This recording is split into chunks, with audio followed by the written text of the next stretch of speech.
정치는 국가를 운영하거나 국가 운영에 영향을 미치기 위한 활동이다. 진보 정치는 국가가 선을 행하게 하려는 정치 활동이다. 그렇다면 진보 정치가 추구하는 선은 무엇인가? 국가는 정당하다고 인정되는 폭력을 독점하고 있으며 모든 폭력이 지닌 악마성도 가지고 있다. 개인과 달리 국가가 저지르는 악은 쉽게 저지하거나 응징하지 못한다. 국가는 왜 악을 저지르는가? 국가를 지배하는 것은 집단적 감정과 충동이기 때문이다. 집단에는 양심이란 게 없다. 이 문제를 이해하는 데는 미국 기독교 신학자 라인홀트 미도의 견해가 도움이 된다. 개인은 서로 사랑하고 봉사하며 정의를 확립해야 한다는 사실을 믿는다. 그러나 국가적 집단으로서의 개인은 스스로 국가가 명령하는 것이면 무엇이든 한다. 개인과 국가는 도덕적 이상이 서로 다르다. 만약 이것이 사실이라면 국가에 대해서는 개인과 다른 도덕적 기준을 적용해야 한다. 미도는 국가에 요구할 수 있는 최고의 도덕적 이상은 정의라고 했다. 그렇다면 국가가 실현해야 할 정의란 무엇인가? 아리스토텔레스는 각자에게 마땅히 받아야 할 것을 주는 것이라고 했다. 그런데 국가는 직접 행동하지 않는다. 실제 행동은 국가 권력을 가진 정부를 구성하는 사람들이다. 하지만 이들은 누가 무엇을 받을 자격이 있는지 정확히 판단하지 못한다. 이를 위한 좋은 방법은 없을까? 인간은 나름의 방법을 찾아 이 문제를 해결해왔다. 인류는 이 원칙을 세우기 위해 수없는 반란과 폭동, 학살, 내전, 혁명과 반혁명을 겪었다. 그 모든 희생 위에 세운 정의의 원칙들은 민주주의 문명국가의 헌법에 새겨져 있다.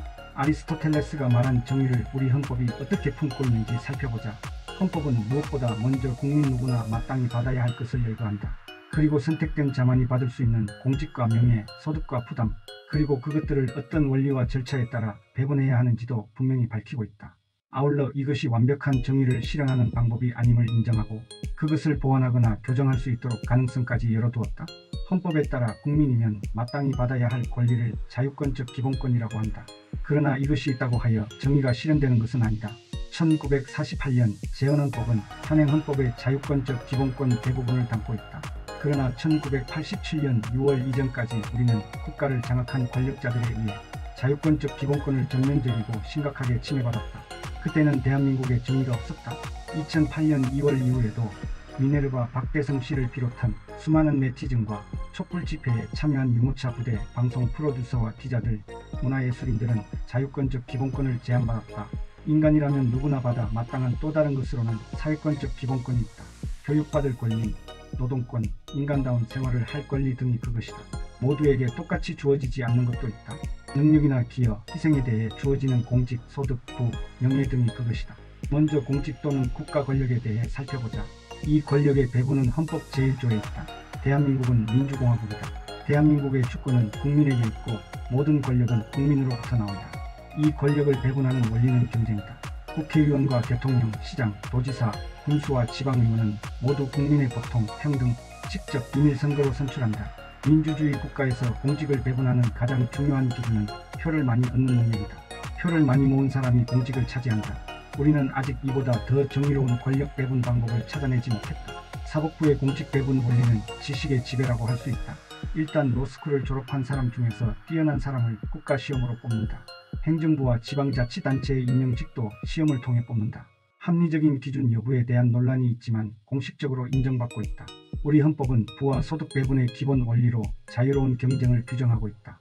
직업 선택의 자유와 재산을 내 마음대로 운용하고 처분할 권리를 인정한다. 다만 재산권 침해가 불가피한 경우에는 법률에 따라 시행하도록 했다. 이른바 자본주의 경제체제를 경제의 기본 질서로 선택한 것이다. 그렇다면 이런 방식의 소득과 부의 배분은 정의로운 것일까? 몇 가지 조건을 충족한다면 그렇다고 인정할 수 있다. 첫째, 참여의 기회는 동등해야 한다. 둘째, 경쟁은 공정해야 한다. 과연 우리가 경험하고 있는 시장의 자유경쟁은 이 조건이 충족되고 있는가? 그렇지 않다. 곳곳에서 반칙과 편법이 횡행한다. 우월한 경제 권력의 불공정한 거래 관행은 다반사로 일어나고 있다. 시장은 정의를 실현하지 않는다. 자유로운 시장은 반드시 사회정의를 위협한다. 이를 바로잡기 위해 헌법은 국가에 몇 가지 권능을 부여했다. 차별과 계급제도 금지, 공공복리를 위한 재산권 행사의 제한, 무상의무 교육과 평생교육 징후, 임금과 근로조건의 최소기준 도입, 노동권 보호 등이 그것이다. 그러나 헌법을 만든 사람들은 이것들만으로 충분하지 않다는 사실을 잘 알고 있었다. 그래서 국가가 더 적극적인 역할을 할 수 있도록 헌법의 뒷부분에 경제조항을 넣었다. 소작제도 금지, 중소기업 보호 육성, 농산물 가격 안정, 소비자 보호 등이다. 하지만 이러한 헌법 규정을 국가가 충실히 이행한 것은 아니다. 국가 권력을 장악한 사람들은 그 일에 필요한 법률과 제도를 만들지 않았고 개입하지도 않았다. 그 결과 지금 대한민국의 소득과 부의 분배는 정의롭다고 할 수 없다. 정의로운 분배는 혜택뿐만 아니라 부담도 그래야 한다. 헌법은 4가지 의무를 국민에게 부과했다. 그중 교육과 근로는 권리이자 의무에 해당한다. 순수한 의무는 국방과 납세들이다. 지금까지 병역 의무가 완벽히 정의롭게 분배된 적이 없었다. 납세 의무 역시 마찬가지다. 대한민국 헌법이 규정한 국가 공동체 최고의 목표나 가치는 자유, 복지, 평등, 안전, 평화, 환경 등이다.